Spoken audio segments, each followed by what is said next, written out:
Hi, I'm Spencer. And I'm Ripley. 6 years ago, we tested this idea together with a playlist of 500 songs.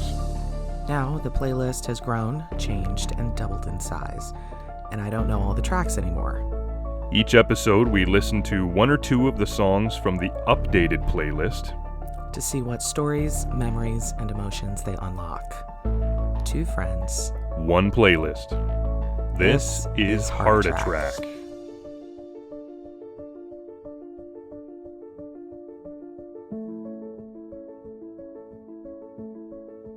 Well, we have potentially a lot to dig into here, even though I only have one song. And if I remember correctly, did you plan on having two songs today? No, I had some difficulty actually choosing. I have one song, but two stories, interestingly enough. Oh, okay. Cool. Well, that's all good. Would you like to start with yours today by chance? Oh my. Alrighty. So I'll actually start with the longer story, which is not the story associated with the song. It's actually a little mini story. So oh, sure. Yep. The person that I chose, because what was your prompt again last week? You said someone you remember very fondly. Yeah, a song that would remind you of somebody that you haven't seen in a while, that you have positive thoughts about when you think about them now. Yeah. So there are a few people like that for me, but the person I wound up choosing, I was just reminded of recently, 2 days ago, in fact, when someone mentioned children playing Spy. And I went, oh my goodness. And it was just this massive throwback to a work bestie, the quintessential work bestie, which means now that we don't work together anymore, we barely talk. I think we've seen each other once ever since. So it's time to play Pick a Name, Any Name, only this time to make the story cohesive. I need two names, both male. Oh, two male names. Okay. Gosh. Let's go with Eric and Chase. Okay. Do those work? Sure. Okay. So Eric, my best friend, who I've known for 20 years, and we still see each other pretty regularly. He was my boss at a tobacco shop, and not a euphemism, a legitimate cigars, pipes, pipe tobacco, luxury cigarettes, etc. Mm-hmm.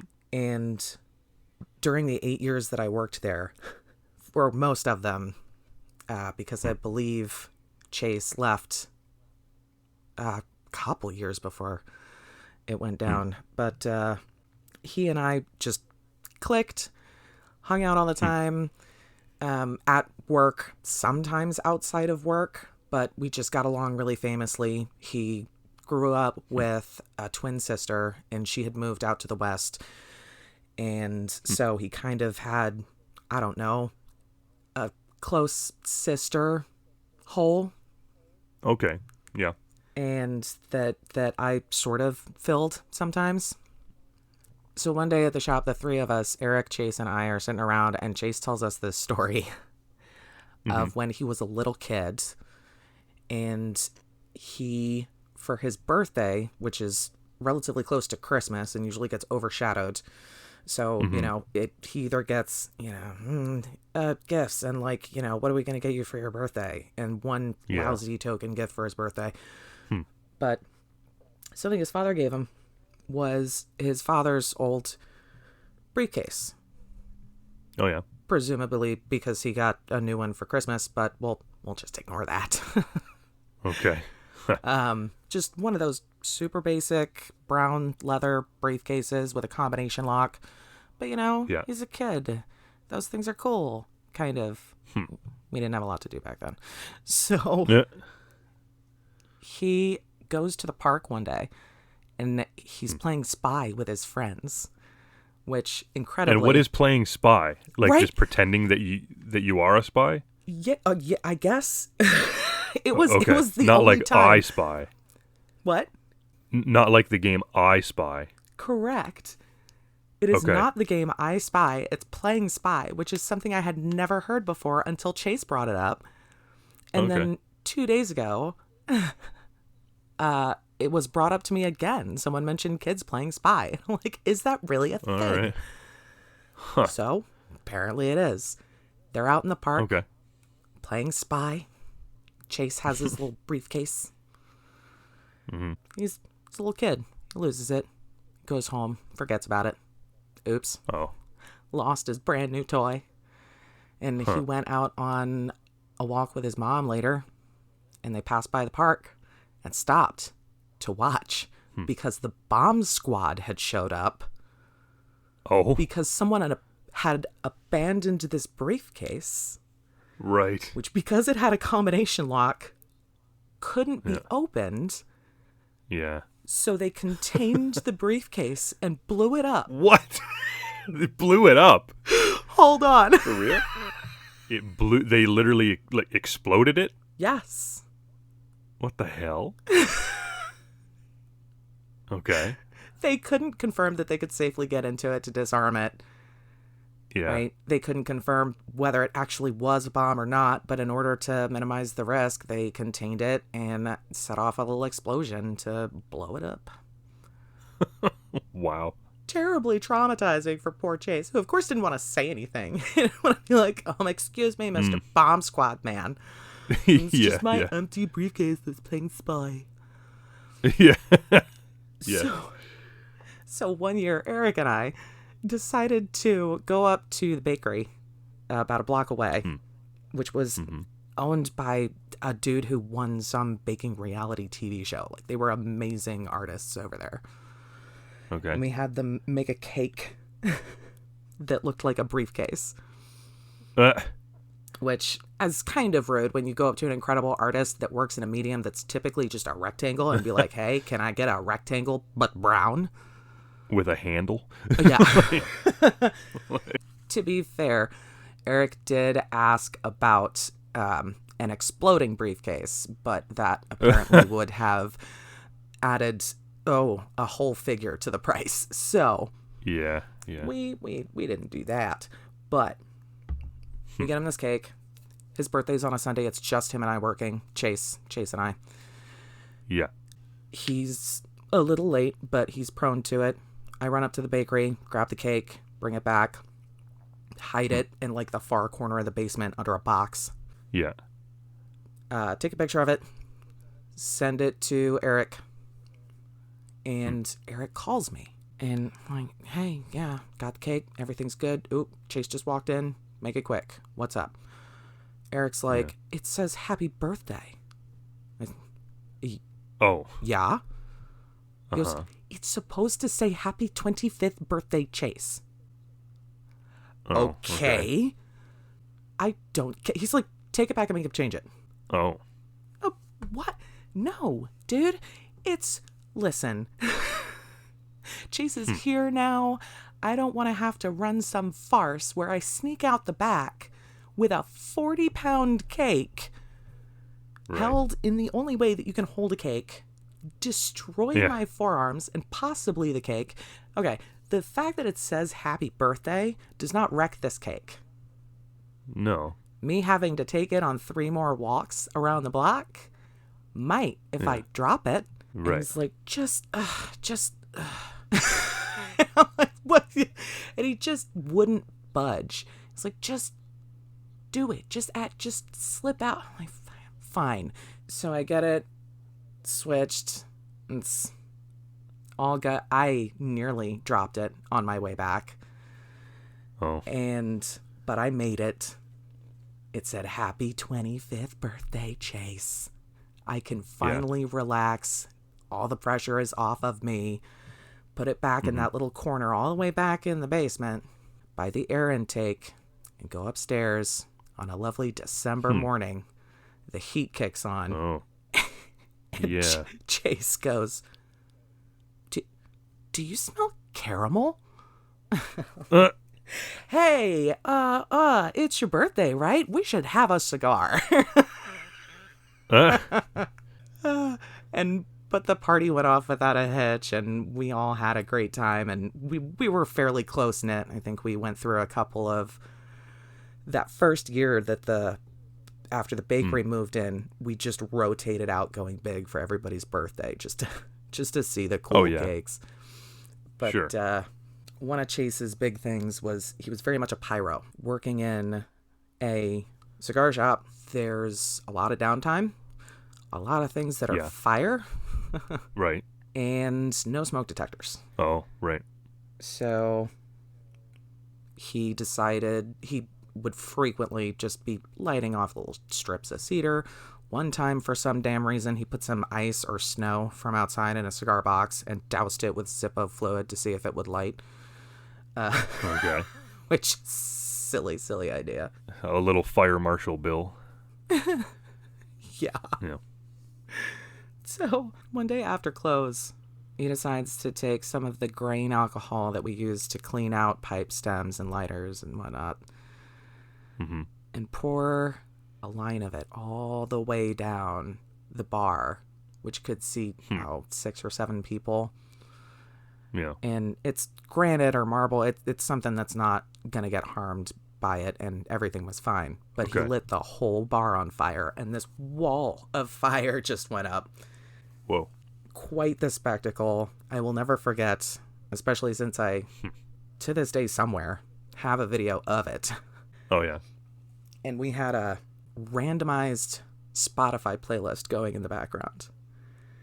Oh, okay. And it was not until halfway through the burn of this wall of fire that I realized we were serendipitously scored with "Burn, Baby, Burn." Oh, Disco Inferno, It was yeah. Disco Inferno. Yeah. Disco Inferno was just going in the background. That works, Like, yeah. Wait a second. Some dude walked by out front, did a double take, because the whole storefront was glass. We're lucky we didn't okay. get... we're lucky nobody called someone. Yeah, right. The Bomb Squad. Right. Oh, that's good. So is that the song that you're going to add? Is Disco Inferno? Yes. Oh, okay. The whole time I was sitting here thinking, I can't think of any songs about briefcases or bomb squads or That's why cake. Look, the briefcase... but by cake, perhaps. Yeah, right. The briefcase story was so good, and it's the iconic Chase story, and Sure. It's the reason I thought to choose Chase as the person that I remember so fondly and is part of That's history cool. now. But Yeah. my history, not history. He's still alive. Yeah. Right. That's cool. I guess the only other song I could really pull out of my mind was MacArthur's Park, because it says all the sweet cream icing flowing down, or someone left the cake out in the rain, but someone left the cake under the vent, I guess is your situation. And you gotta love when life, like whether it's the radio or like you said, a random playlist on shuffle going like, hey, here's the perfect song for this moment. For me, obviously The Assignment, as you were mentioning, is somebody that maybe you haven't seen in a while, like you just said, it's part of your history. But every time you think of them, it's a positive train of thought and lots of fond memories.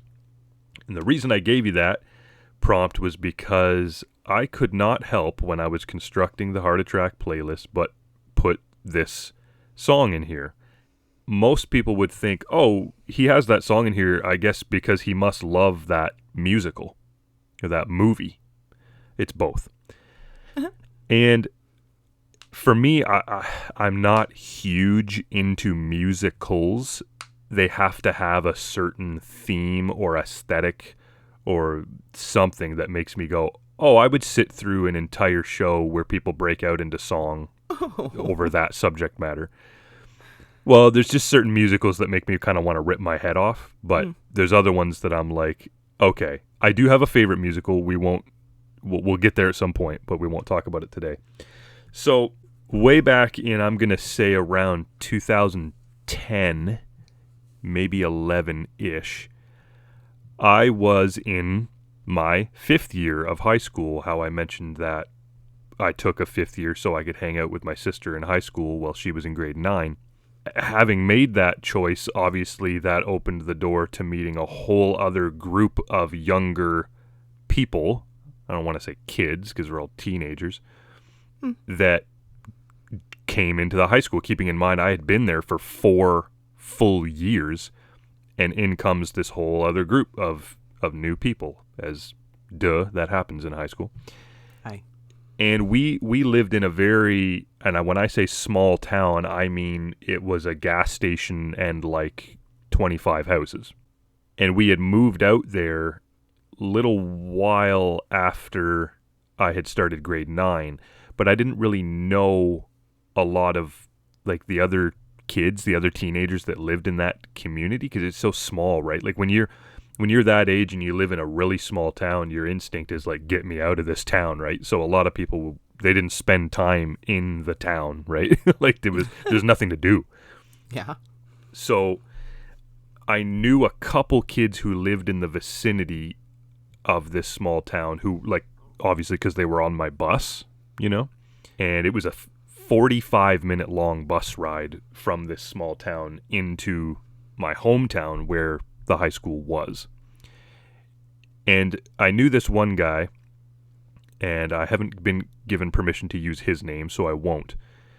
But he was involved with the video making class and all this kind of stuff that I mentioned. I made short films, and Victoria got involved in that stuff too.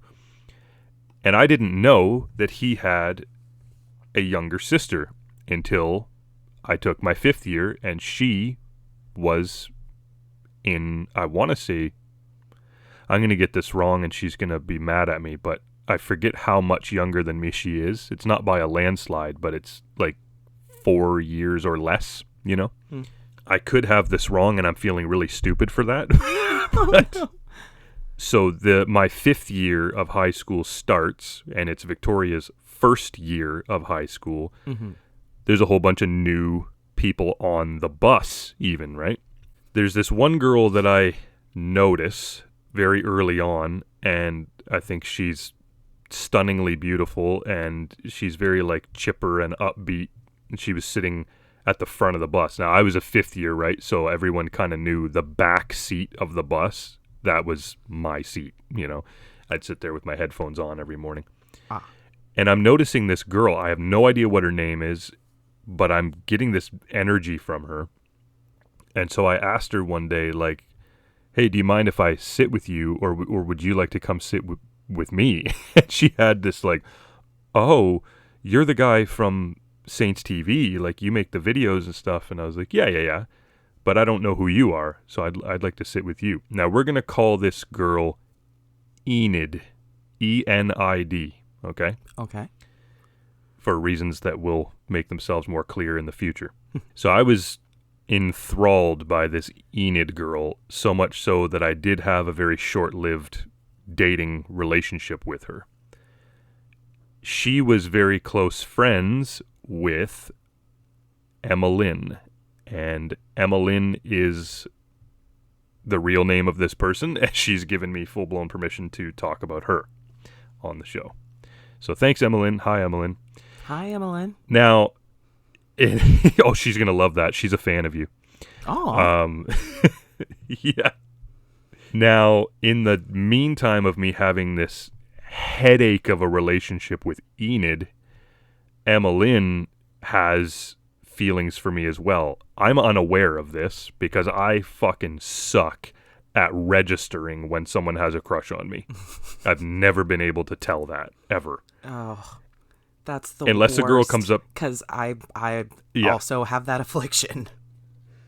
Oh, yeah.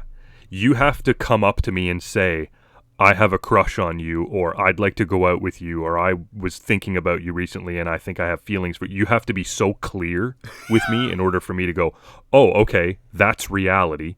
Like, So I'm completely oblivious to the fact that Emmeline has a thing for me. So Victoria informs me and goes, you might want to cut it off with Enid because that's not even going well anyway, and Emmeline really likes you. And I was like, oh, okay. The only complication here being that Enid and Emmeline are friends. So I'm like, oh boy.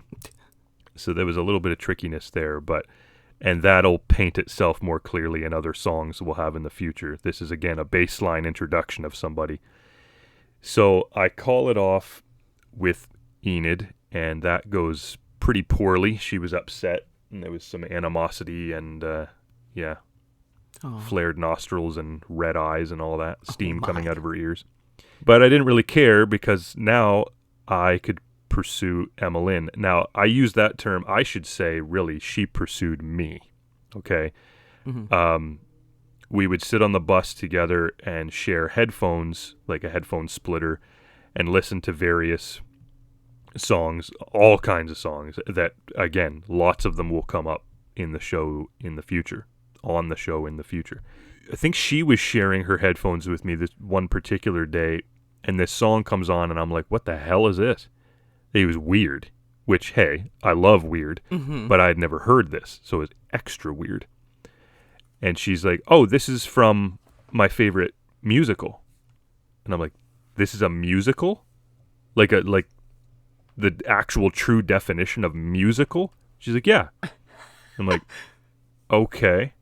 She goes, have you not heard of this before? Like, no idea what you're talking about. And I'll name drop it in a minute. I know I haven't yet. So she says, why don't you come over after school and we can watch it? Nice. I'm like, yeah, sweet. So I go over to her place, and I was a little bit like, oh, this girl likes me and she wants to share something with me, and that's cool, that's interesting. I hadn't really had that before. It had always been me pursuing a girl and going, hey, I'd like to share this about me with you, and I'd like to share this interest with you. I guess the closest I got to that was when Allison shared the Notebook movie with me, where she was like, I really like this movie, and I was like, oh, great. Good for you. Yeah, I didn't get as excited about it as she was, right? Right. So Emmeline wants to share with me Rocky Horror Picture Show. Oh, excellent. And I'm like, alrighty. So I had never, like I said, had a girl say to me, I want to share this with you. Come over and enjoy it with me. And that alone, that right there, if we were to hone in on that, that means a lot to me in general, right? Because I love doing that, and I hope you're kind of being vulnerable when you do that, going, hey, here's this niche thing I enjoy. Right. Check it out with me, and I hope you like it, And so I was able to admire that from her end, going, this is a strange thing. It's obviously not anything everybody else is going crazy for. I mean, it's from 1975, so it's retro, and that's cool. Mm-hmm. And the song that we had listened to on the headphones was my song for today. Please tell me it's Time Warp. Yes, Time Warp from the Rocky Horror Picture Show. Fantastic. So I had heard this on the bus, sharing headphones with her, thinking, that's kind of cool, but also pretty bizarre. Mm-hmm.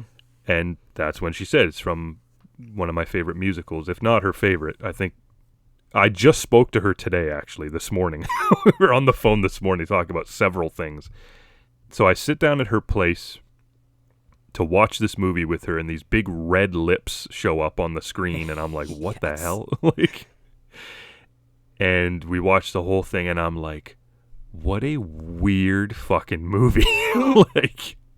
And hey, this is coming from me. I had my fair share of weird things that I'm into, some of which have the word weird in the title, as we know. Mm-hmm. I won't say that I loved Rocky Horror Picture Show, but I absolutely didn't hate it either, All right. And I'm like, yeah, I enjoy it. Hey, it's a not one of my glowing review favorite from someone who just said they didn't care for musicals. Right. Yeah. it's on par with the type of musical that I do enjoy. I'm like, okay, this is pretty cool. Freaking Meatloaf is in it. Like, you know. And I'm it's like, funny, sure, actually, sure. very coincidentally, when you said, the real definition of a musical, I'm like, what else do you think you think it's Bat Out of Hell? Like, Well, that's, yeah, like a concept album. Yeah. right. So we watched this, and I honestly, and I'm a little nervous this week talking about, because this is somebody who's given me full-blown permission to talk about them, and it's not a family member, you know? I'm sitting there watching it thinking, okay, the beauty that I'm experiencing and acknowledging isn't this movie or this musical itself. It's that this very cute girl is like, I want to be vulnerable enough to go, I like this. And I'm like, okay, it's so weird and so bizarre and so, separated and far apart from what anybody else our age was giving a shit about at the time, right? Right. That's what I admired about her, was like this vulnerability. And I know I'm kind of hitting it over the head on repeat, but I want to kind of stay in that moment because that's what made this so special to me. So we watch it, and it was kind of the movie itself that made me kind of go, yeah, I think I like her as well. Like, keeping in mind she had been the one who liked me, and I had, whatever situation with this Enid girl. I have to admit, and I don't love admitting this, I felt intimidated by Emmeline because she was so open and honest and real. Oh. And I hadn't experienced that yet. Oh, I wow. had dated 3 other girls, and I always felt like I was the one having to go, I got to put in the effort. I got to show that I like you. I need to jump through hoops in order for this to feel correct or feel like I'm doing this right, But Emmeline was just like, I like you. I want to spend time with you. I want to share things with you. And it's a regret that I have that I didn't embrace all that. Instead, I was kind of scared by it. It's not her fault by any means at all. It was the experiences that I had up till then, and going, you know what? In retrospect, I go, that's how all relationships should have been and should still be. Right. I just think it was such a new concept for someone else to have their hand on the steering wheel kind of thing. Uh-huh. You know what I mean? And so I broke up with her maybe 2 weeks into an agreed upon relationship there. Oh, 2 weeks. Yeah. Pity. Yeah. I know. And it is a regret. And I feel silly talking about it to a degree because it was a teenage relationship, but even still, there's so much about who Emmeline even is now because we've remained in contact, and actually more recently we have been talking, and there's so much to admire about her and what she stands for, what she believes, and just the way she carries herself. And we were even talking about that this morning. And I'm just kind of like, yeah, you know what? If I could rewind but give myself a piece of advice, it would just be, don't be scared by this, because this is what you actually will crave in the future, like in general, right? Right. To go, man, I wish somebody would knock on my door and go, hey, I've been thinking about you and I have feelings for you. And what a misfire on my part, Yeah. I mean, even if it went down in flames in 4 weeks, maybe you'd have had, Sure. a little more of, first of all, less regret in general. But I think you hit the nail on the head. We crave the familiar. And so even when something good comes along, it can be scary because we're not used to it. And so it sounds like you could have used a little more exposure at the very least. Yeah, I would agree, definitely. And I mean, there's certain things she specifically asked me not to bring up, and I'll just tiptoe around them and be very careful. Like, everything from sitting with me on the bus and like, really closely sharing our headphones and like, making it. Classic move, by the way. Once we moved past mixtapes, it was sharing earbuds. Right, exactly. Like, hey, here's a playlist I made. Sit and listen to this with me. And I think, too, because all of my other girlfriends up to that point, aside from Enid, hadn't gone to the same school as me or even lived in the same town as me. Mm-hmm. So there was a lot of like, oh, people are seeing me almost every day, like sit beside her or hold her hand or go over to her house at the end of the day. So parts of it felt like it was more like on display for other people, which I don't know how I felt about that at the time. Is kind of like, I like that aspect of my life to be a little more on the private side, Yeah. But again, it was the age, it was some circumstances, and that's what it narrows down to, was just some weird form of intimidation of like, whoa, okay, there's a lot of honesty being thrown at me here, and I don't know what to do with it. Like, Whoa, a real person being yeah, upfront. Exactly. So when I say someone that you haven't seen in a while, I have not seen Emmeline in person in many years, probably almost 2 decades. But like I said, to think back on them, and even in my case, communicate with them, I find I admire her even more now than I did back then. It's a combination, right? I can think back to how she was at that age, and I see a lot of who she is now, and it's like this doubled down admiration that I feel. Aww. Of just like, you came from here, point A to point B, and there's still a lot to admire. So yeah, she's somebody that I care for, and I always wish her well, and pretty awesome that we've been able to reconnect recently. So that's kind of my thing for the listener this week is, if there is somebody in your life who you feel grateful for and you think fondly of when you think back on them and they're still around, maybe just reach out and be like, hey, what's up? And you can hit it off all over again, I know it depends on how and why it ended, or why maybe you grew apart from each other, but you just never know. And that's kind of my lesson or my thought for the show, for this episode. That's a good one. Just take a chance to go, hey, what's up? Like, even if it's you with, would it be Chase? Yeah.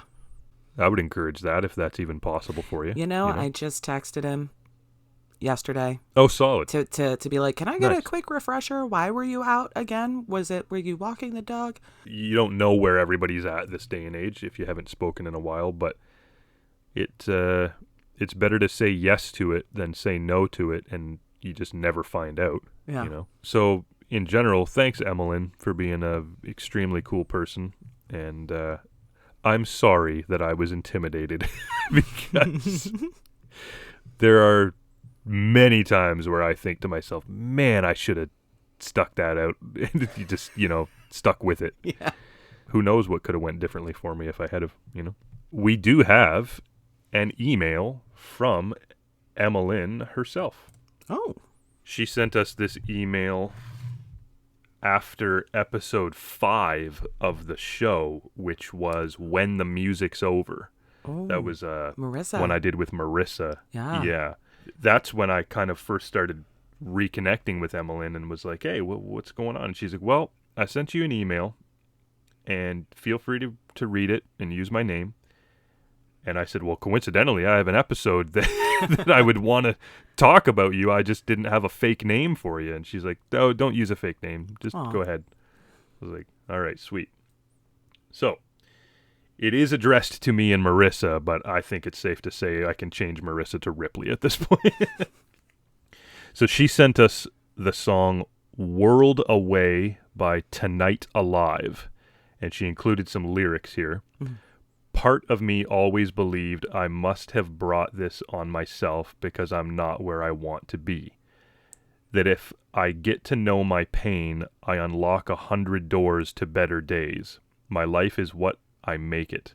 I choose to rise and take it from your hands. This is not my punishment. This is my catalyst for growth. So those are some lyrics Wow. that are special to her. And here's her message.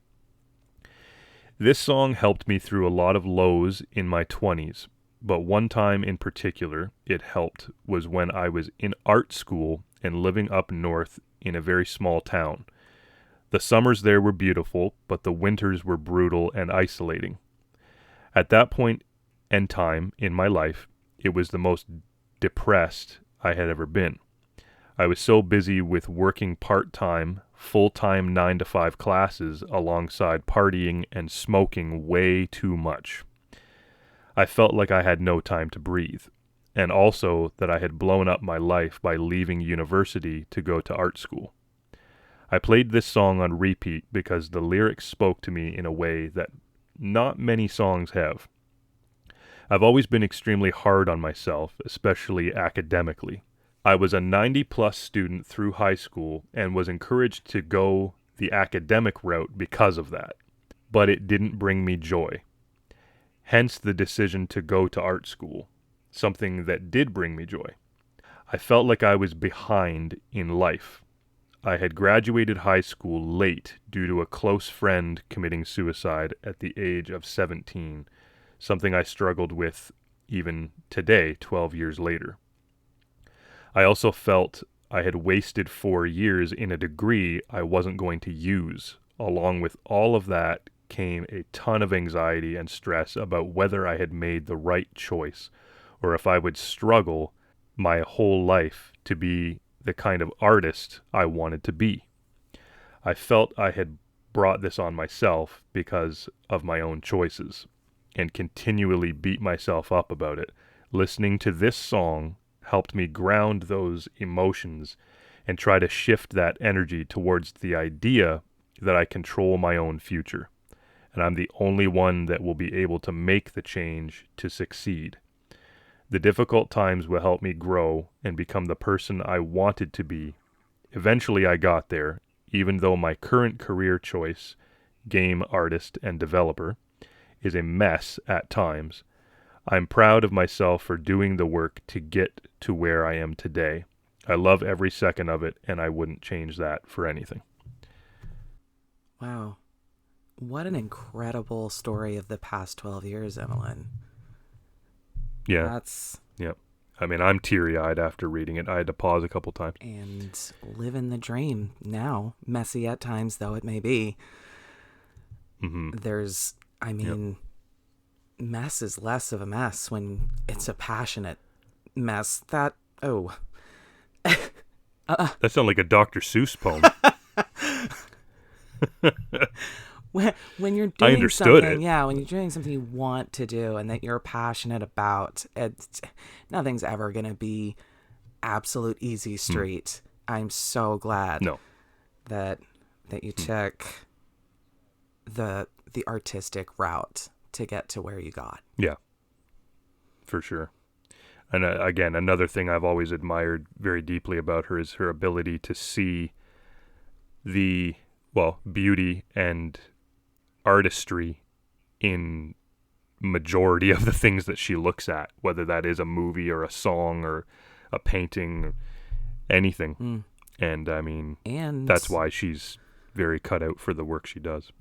Yeah. And I and the listeners got a taste of exactly what you accredited to her a minute ago. That just honest vulnerability. Oh yeah. Thank you That's what I very mean. much for sharing. Yeah. That's super cool of you. Like I said, I had to take a few pauses there because it made me teary-eyed and I was stumbling over the words. So my apology. It'll be edited properly. So what do you say in absolute celebration of a very near and dear person to me, Emmeline? We toss on Time Warp and we celebrate Emmeline. Let's do it. I know you won't hear it on the podcast, but I encourage everybody hop over to our Spotify playlist and crank up Time Warp. I know it's a little past Halloween, but that's okay. This one's for Emmeline, so we'll toss on Time Warp, and we'll be back in just a second. You're listening to Heart Attack. Your two-horse, we'll be right back. Let's listen to Heart Attack. Again.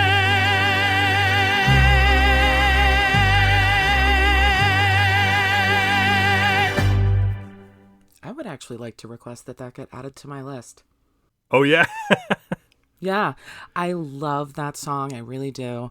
I have no story associated with it. Oh, okay. But you like it a lot. Yeah. That's cool. I imagine I'll have a few situations like that where I'm just going to Double down. grab onto your coattails on a song or two. Yeah. Well, and again, imagine you've never heard that before. You've got an extremely attractive person of your preference sitting beside you. I was going to say attractive girl, but I know that doesn't apply to you. But, you know, somebody you find attractive going, hey, let's listen to some music. This comes on and you're like, huh. It's like Alice Cooper meets Meatloaf in a really weird party. Like, you know what I mean? Yeah. And, yeah, and then you're invited over to check out the movie, and you're even more weirded out, but in the most beautiful way possible. So that is why that made the cut for Heart Attack. So thanks for listening to that story, and thanks for sharing about some funny cake and briefcase stories. Those are things I would absolutely take and put into like a comedy sketch or a movie. Like, those are very funny stories. For next week, I don't want to, again, this is such the most difficult part of the show is to not reveal straight up what it's going to be song-wise.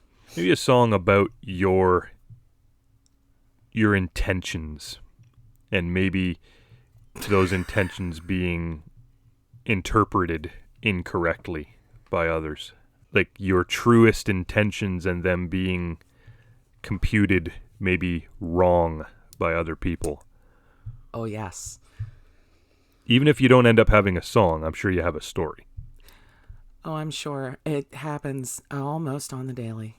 Okay. All right. Hey, remember Accidental Asshole? That's me. Right. Sure. Yes. Yeah, I should get you a t-shirt that says that on it or something. Well, if you enjoyed today's episode and you'd like to do as Emma Lynn did, follow suit, send us an email. That's always heartattrackpodcast@gmail.com. We love hearing from people and sharing your stories along with ours. As I was saying earlier, strongly encourage you to reach out to somebody that you just simply miss. Maybe you can hit it off again, make some plans, talk, visit, all of that. I think it's worth doing. So, we will catch everybody next time on Heart Attack. Bye-bye.